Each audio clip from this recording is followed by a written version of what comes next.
Hello all, welcome to my YouTube channel. Here the review of this film Shambhala, A Mystical World.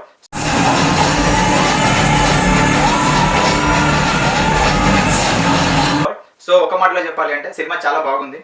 So ప్రేమ కావాలనే movie తర్వాత చాలా సంవత్సరాల gap తర్వాత ఆది సాయి కుమార్ గారికి ఇది సెకండ్ థియేట్రికల్ హిట్ అని చెప్పొచ్చు మనం. ఫస్ట్ ఆఫ్ ఆల్ మూవీ రివ్యూలోకి వెళ్తే ఏంటంటే మనకు ఈ సినిమా మనకు 1980s లో జరిగే స్టోరీ లాగా చూపించారు. సో ఆ టైంలో స్కై నుంచి ఒక శంబాల్ అనే ఒక విలేజ్ లో ఒక మీటీరియల్ అయితే పడుతుంది, అంటే ఉల్క పడుతుంది. సో అది పడిన తర్వాత అక్కడ నుంచి మనకు ఒక దుష్టశక్తి అనేది పుడుతుంది అనమాట ఆ ఊర్లో. సో దానివల్ల ఆ ఊర్లో ఉన్న ప్రజలు వింతగా ప్రవర్తిస్తూ ఉంటారు. జంతువులు, ప్రజలు, పక్షులు వీళ్ళంతా వింతగా ప్రవర్తించి చంపుతా ఉంటారు అనమాట, చంపుకుంటా ఉంటారు. సో ఈ ఉల్క గురించి రీసెర్చ్ చేయడానికి సెంట్రల్ గవర్నమెంట్ మనకు ఒక పర్సన్ ని అపాయింట్మెంట్ చేస్తుంది. ఆ పర్సన్ ఎవరంటే మన హీరో ఆది. సో ఈయన మనకు జియాలజికల్ సర్వే ఆఫ్ ఇండియాలో వర్క్ చేస్తూ ఉంటాడు యాజ్ ఎ జియాలజిస్ట్ గా. బేసికలీ నేను కూడా ఒక జియాలజీ స్టూడెంట్ని. సో ఈ సినిమాకి కొంచెం కనెక్ట్ అయ్యాను నేను కూడా పర్సనల్ గా.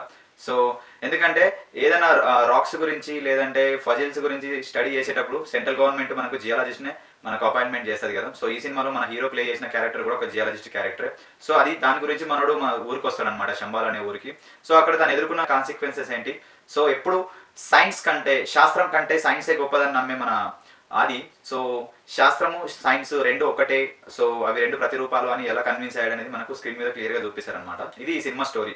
సాయి కుమార్ గారి వాయిస్ ఓవర్ తోటి ఈ సినిమా స్టార్ట్ అవుతుంది. మనకు 3 సార్లు ఉంటుంది మొత్తం ఆయన వాయిస్ ఓవర్. సినిమా స్టార్టింగ్ లో, ఆఫ్టర్ ఇంటర్వెల్, తర్వాత సినిమా క్లైమాక్స్ లో.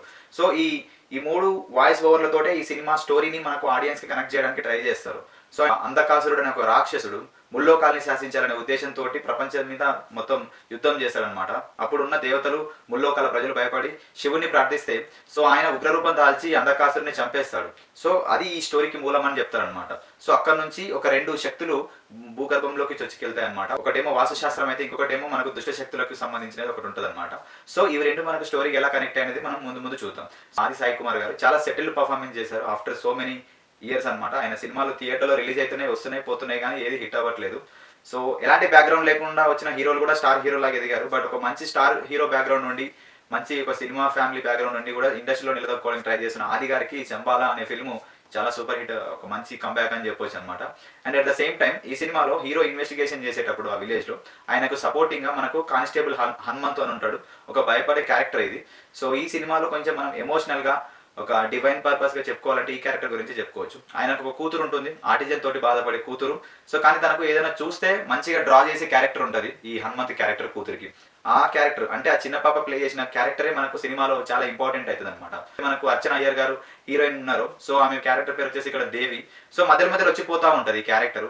సో ఎందుకు వస్తుంది, ఎందుకు పోతుందో కూడా తెలియదు. కానీ ఎప్పుడైతే ఈ క్యారెక్టర్ ని స్టోరీకి కనెక్ట్ చేస్తారో సో అది మనకు చాలా మంచిగా అనిపిస్తుంది. తెలుగు సినిమాలో చాలా రోజుల తర్వాత హీరోయిన్ క్యారెక్టర్ ని not for only songs, not for only for exposition and not for only for entertainment ఒక స్టోరీకి కనెక్ట్ చేసే విధానం చాలా బాగుంది. సో ఈ డెసిషన్ తీసుకున్న డైరెక్టర్ గారికి హ్యాట్స్ ఆఫ్. ఆ విఎఫ్ఎక్స్ షార్ట్స్ కావచ్చు, లేదంటే ఏదైనా అంటే ఈ సినిమాలో మనం కంప్లైంట్స్ ఏమైనా చేస్తామంటే ఆ విఎఫ్ఎక్స్ కావచ్చు, విజువల్ కంప్యూటర్ గ్రాఫిక్స్కే మనకు కంప్లైంట్ చేస్తాం. ఎందుకంటే అవంత సినిమా స్టాండర్డ్ లెవెల్ అయితే లేవు. మనం మిగతా చూసాం కదా, ఏఐని యూజ్ చేశారని కూడా మనకు కొన్ని విమర్శలు వచ్చాయి ఈ సినిమా విఎఫ్ఎక్స్ మీద. వాట్ ఎవర్ ఇట్ ఈస్, మనం బిగ్ స్క్రీన్ మీదకి వెళ్ళేటప్పుడు అవన్నీ చూసుకోవాలి. అదొకటి కొంచెం మనం జాగ్రత్త పడాల్సింది. స్టార్టింగ్ నుండి ఎండింగ్ వరకు ప్రతి సీన్ ని, ప్రతి షాట్ ని తన మ్యూజిక్ తోటి నింపేస్తాడు అనమాట. శ్రీచరణ్ పాకాల మ్యూజిక్ చాలా బాగుంది ఈ సినిమాకి. సో ఎలివేషన్ అనేది ఆ సీన్ ఎంత డెప్త్ ఉన్నా తన మ్యూజిక్ తోటి ఎలివేట్ చేసే ప్రయత్నం చేశాడు. నెక్స్ట్ డిఓపి సినిమాటోగ్రఫీ చాలా బాగుంది. సినిమాటోగ్రఫీ బై ప్రవీణ్ కే బంగారి. సో చాలా బాగుంది. ఇలాంటి ఎడిటింగ్ బై శ్రావణ్ కట్టికనేని. చాలా కట్ చేసే స్కోప్ ఉంది. మొత్తం 2 hours 24 minutes ఉన్నాయి. ఈ సినిమాలో మనం నియర్లీ ఒక 5-6 minutes వరకు కట్ చేసుకోవచ్చు. అంత ల్యాగ్ అనిపిస్తుంది మనకు బిఫోర్ ఇంటర్వెల్, కొంచెం ల్యాగ్ అనిపిస్తుంది. ఎందుకంటే ఎప్పుడైతే దుష్టశక్తి జనాల మీద అటాక్ చేస్తుందో సో మనకు కొంచెం విరూపాక్ష అనే మూవీ ఉంది కదా, లాస్ట్ ఇయర్ రిలీజ్ అయింది చూడండి. సో ఆ సినిమా యొక్క రిఫరెన్సెస్ ఇక్కడ మనం చూస్తాం. సో వెంటనే అది దుష్టశక్తి అనేది వాడి మీద అటాక్ చేస్తుంది, ఒక పర్సన్ మీద. వాడు ఇంకా ఎవరిని ఎందుకు చంపుతుందో మనకు రీజన్ ఉండదు, కానీ మనం అక్కడ జరిగే ఒక భయపెట్టే సీన్ ఉంటుంది చూసారా, అది మనకు ఉంటుంది అనమాట. ఫస్ట్ మనకు రవివర్మ ఈ సినిమాలో మనల్ని భయపెడతాడు తన పర్ఫార్మెన్స్ తోటి. తర్వాత మీసాల లక్ష్మణ్ భయపెడతాడు. దాని తర్వాత ఆఫ్టర్ ఇంటర్వెల్ ప్రీ క్లైమాక్స్ మనకు ఇంద్రనీల్ అనే క్యారెక్టర్ ఉంటుంది. సో ఆ క్యారెక్టర్ మనం భయపెడతారు అనమాట. ఇవన్నీ దుష్టశక్తులు అటాక్ చేసిన క్యారెక్టర్సే. అండ్ ఇంకోటి మెయిన్ గా ఏంటంటే ఈ దుష్టశక్తి ఎందుకు అటాక్ చేస్తుంది వాళ్ళని అంటే, ఈ సినిమాకి మనకు సాయి కుమార్ గారి వాయిస్ ఓవర్ తోటి మనకు జస్టిఫికేషన్ ఇస్తారు. సో పరమశివుడికి అంధకాసుడికి యుద్ధం జరిగినప్పుడు రాక్షసుడి యొక్క చెమట చుక్క ఒకటి భూగర్భంలోకి వెళ్తుందంట. అది ఒక రాక్షస రూపాన్ని ఫామ్ చేసుకొని ఆ ప్రపంచంలో ఎవరైతే ఉన్నారో కామము, క్రోధము, లోభము, మోహము, అహంకారం, అసూయ వీటితో ఎవరైతే నిండి ఉంటారో వీళ్ళ మీదకి అటాక్ చేసి వాళ్ళలో ఉన్న క్వాలిటీస్ ని 100 times ఎక్కువ చేసి వాళ్ళని నాశనం చేసేంత వరకు వదలదు అన్నట్టు ఉంటది అనమాట క్యారెక్టర్. సో ఆ ఊర్లో కూడా అలాంటి క్యారెక్టర్స్ తోటి కొంతమంది ఉంటారు. సో రవివర్మ గారు కావచ్చు, మనకి ఇంకొకటి మీసాల లక్ష్మణ్ కావచ్చు, అండ్ ఇంద్రనీలు ఇంకో 4, 5, 6 మెంబర్స్ ఉంటారు. కామము, క్రోధం ఇవన్నీ ఉన్నవాళ్ళు వాళ్ళ మీదకి అటాక్ చేస్తూ ఉంటుంది. సో లాస్ట్ మనకు ఈ చైల్డ్ క్యారెక్టర్ అని చెప్పాను కదా, మనకు కానిస్టేబుల్ హనుమంత్, అదే మధునందన్ గారు ప్లే చేశారు ఈ క్యారెక్టర్ని.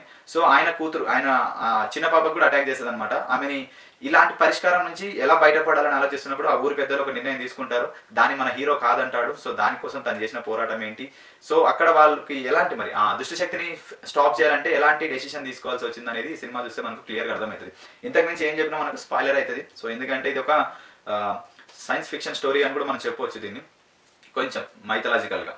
అండ్ ఈ సినిమాలో మనకు వాస్తుశాస్త్రాన్ని అండ్ అగ్నిపురాణం గురించి మనకు కొంచెం అయితే రిలేటెడ్గా ఇచ్చారు. సో అది కూడా మనం ఇక్కడ అప్రిషియేట్ చేసుకోవచ్చు.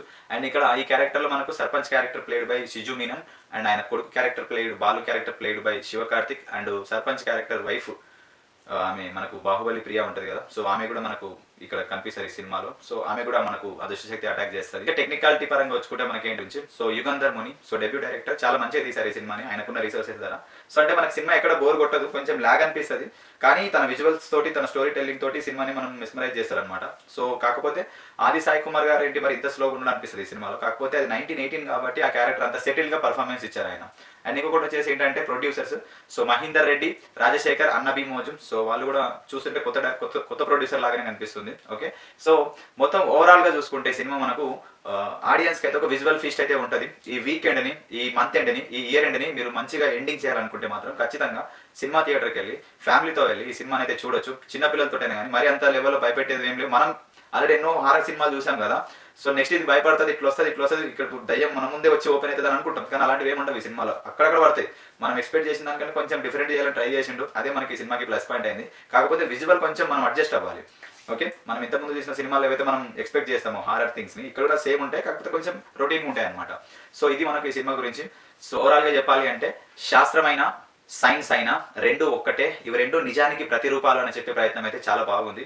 So this is the theme of the story అని కూడా చెప్తాం. Okay, so this is the total review of this film. మీకు ఈ రివ్యూ నచ్చినట్లయితే please do subscribe my YouTube channel for more interesting reviews and interesting updates. Okay, thank you.